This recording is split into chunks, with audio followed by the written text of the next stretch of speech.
Marcus Webb sat in his cramped apartment at 2 in the morning, staring at the laptop screen through exhausted eyes.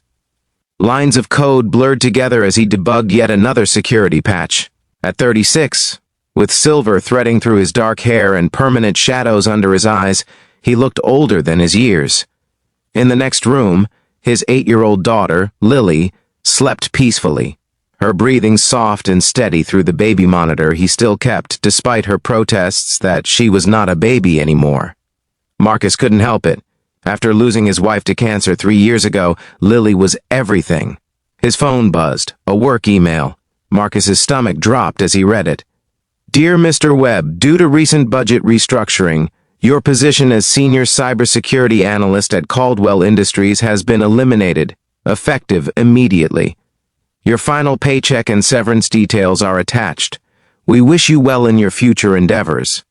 Marcus read it 3 times, each time hoping the words would change. They didn't. Jonathan Caldwell, the CEO, had fired him, via email, at 2 in the morning, after 7 years of loyalty, of catching security breaches before they happened, of working late nights and weekends to keep the company's systems safe.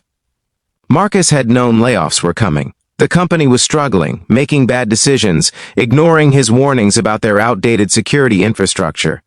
But he'd thought his expertise would protect him. He'd been wrong. He looked at the photo on his desk, Lily on her first day of 3rd grade, missing her 2 front teeth, grinning at the camera. How was he going to tell her they might have to move again? That he'd lost another job? That the stability he'd promised after her mother died was slipping away?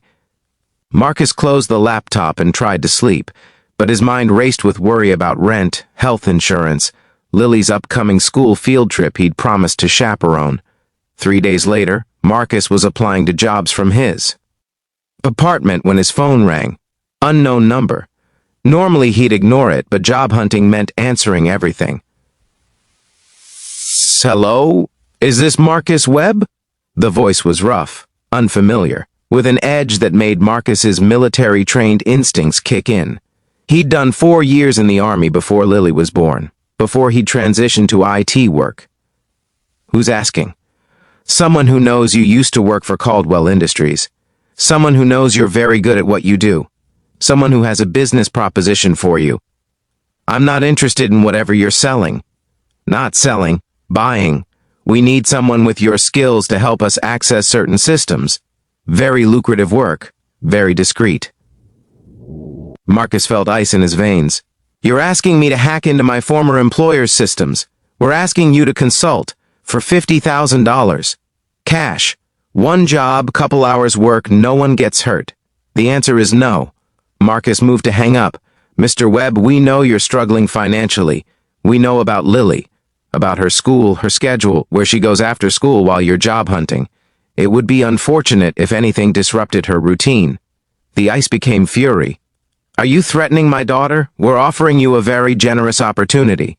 Think about it. We'll call back in 24 hours. And Mr. Webb, we're not people you want to refuse. The line went dead. Marcus sat frozen for exactly 10 seconds.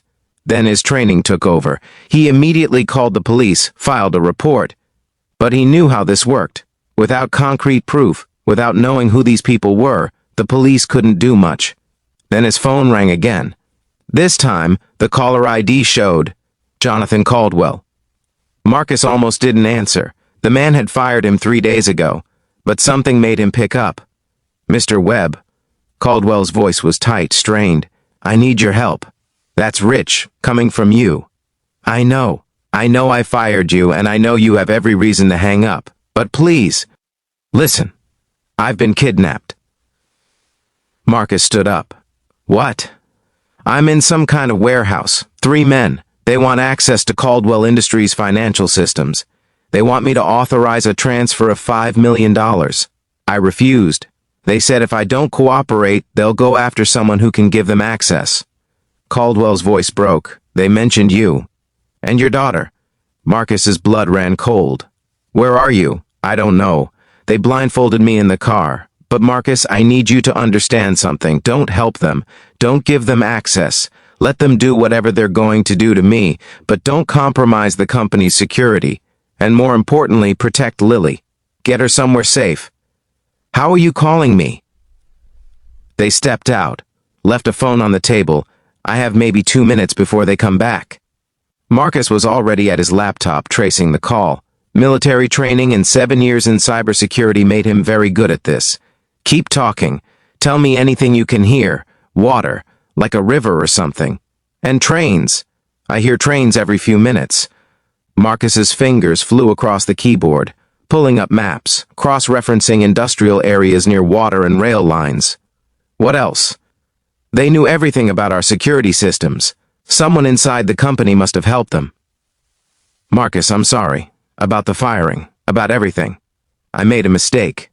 The board pushed for layoffs, and I thought we could rebuild with cheaper contractors. I was wrong. Save the apology. Right now we need to find... Marcus was accessing traffic cameras, running facial recognition on vehicles in the areas he'd narrowed down. The men, what do they look like? Caldwell described them quickly. Marcus fed the descriptions into his search parameters. Marcus, they're coming back. Don't help them. Protect Lily. And tell my wife. The line went dead. Marcus sat for exactly 5 seconds, processing. Then he called his sister. Emma, I need you to pick up Lily from school and take her to your place. Don't ask questions, just do it now. I'll explain later. Marcus, you're scaring me. Good. Be scared enough to move fast. I'll call you in an hour. Next, he called Detective Sarah Chen, who'd taken his threat report that morning. Detective, I know where they are. 20 minutes later, Marcus was in Chen's unmarked car, directing her to an abandoned warehouse district near the river. He'd found them through a combination of traffic camera footage, satellite imagery, and cross-referencing vehicle registrations with known criminal associates in the area. You did this in 20 minutes? Chen asked, impressed despite the circumstances. I'm very motivated. They threatened my daughter. They called for backup, but Marcus knew that by the time SWAT assembled, it might be too late. He also knew that conventional assault on the warehouse would likely get Caldwell killed. I need to go in, Marcus said. Absolutely not. You're a civilian.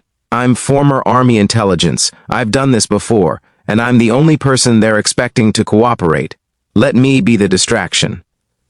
Chen wanted to refuse, but she saw the logic and the determination in Marcus's eyes. 5 minutes, she said. You get 5 minutes to create an opening. Then we come in. Marcus approached the warehouse alone, his phone in his pocket, live streaming audio to Chen's team. He knocked on the rusted door. A man answered, the same rough voice from the phone call. Mr. Webb. Smart choice. Let me see Caldwell first.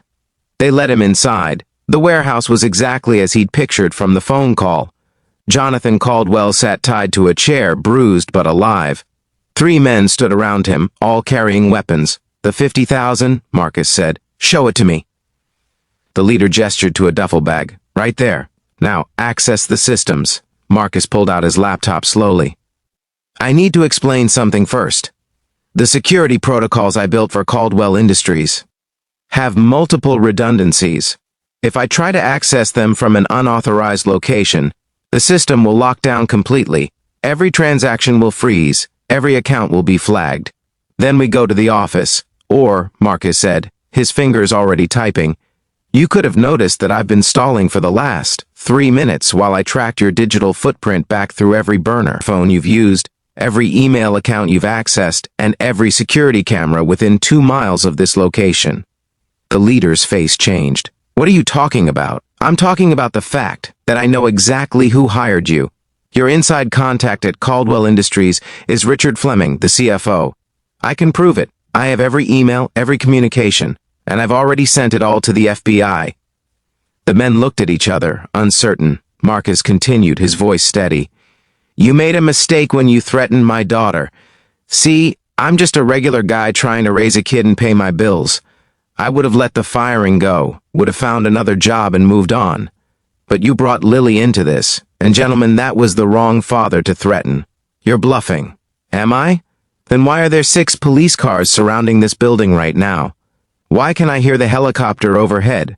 Why did your phone stop working 30 seconds ago when I remotely disabled the cell tower you were using? It was a bluff on the phones, but they didn't know that. In the moment of confusion, Marcus dove to the side as the police breached the doors. The next 2 minutes were chaos, shouting, and organized confusion as Chen's team secured the suspects. When the dust settled, Marcus was cutting Caldwell free from the chair. "You came," Caldwell said, his voice thick with emotion. "After I fired you, you still came. You warned me about Lily. That counts for something. I also told you not to help them access the systems." "I didn't." Marcus smiled slightly. "I helped them get arrested instead." At the police station, after giving statements, Caldwell pulled Marcus aside. "The inside man, Fleming. Did you really have proof?" "I do now. Tracked his communications while I was in there. He's been embezzling for months. The kidnappers were his attempt to cover it up by making it look like an outside attack." Caldwell shook his head in disbelief. "You did all that in 5 minutes? I'm good at my job. Or I was, before you fired me." Caldwell had the grace to look ashamed about that. "I was wrong. The board was wrong. We've been hemorrhaging money because of Fleming's embezzling, not because we had too many security personnel. We had too few and incompetent leadership." He paused. "I'm offering you your job back. With a promotion, Chief Security Officer, 40% raise, full benefits, stock options, and a formal apology." Marcus thought about it, about Lily, about stability, about the mortgage and the medical bills from his wife's final months that still haunted him, about the fact that he was very good at this work, and Caldwell Industries needed him. "I want 2 things first," Marcus said. "One, I want final authority over all security decisions. No more board overrides, no more budget cuts without my approval. Done. And the second? Fire whoever sends termination emails at 2 in the morning. That's just cruel." Caldwell actually laughed. "Also done. I'll fire myself from that duty." 6 months later, Marcus sat in his new office, a corner suite with a view of the city. The title on his door read, Chief Security Officer. On his desk sat a photo of Lily, now 9, grinning with new confidence. Next to it, a handwritten note from Jonathan Caldwell. "Thank you for being the man you are, even when I didn't deserve it." The CFO position was filled by someone Marcus had personally vetted. The security infrastructure he'd built was now the model for the entire industry. Caldwell Industries had gone from vulnerable to virtually unhackable. But more than that, Marcus had learned something important.